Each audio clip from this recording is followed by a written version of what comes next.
Biblia inasema is the father of the fatherless and is the protector of the widows.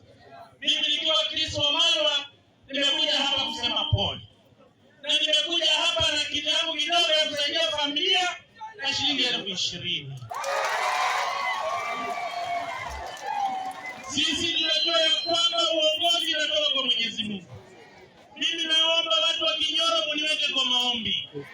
Na washukuru mlinipigia kura, lakini kura haikujaa. Mimi naomba 2027 mtembee na mimi nikuwe gavana wa Trans Nzoia County. Mswahili anasema kufanya kosa sio kosa.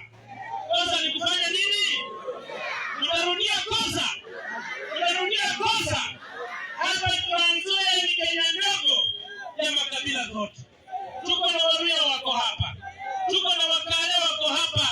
Tuko na Waturkana wako hapa. Tuko na Wakikuyu wako hapa. Tunataka ule gavana anaweka watu wote mbele. Mambo ya ukabila Trans Nzoia hatutaki. Mambo ya majivuno na kupiga kifua hapa Trans Nzoia hatutaki. Tunataka mtu Mwenyezi Mungu mwenye anamjua Mungu alete maendeleo hapa Trans Nzoia. Walisema wataunda barabara. Barabara imeundwa. Wameunda barabara. Mimi nimekuja hapa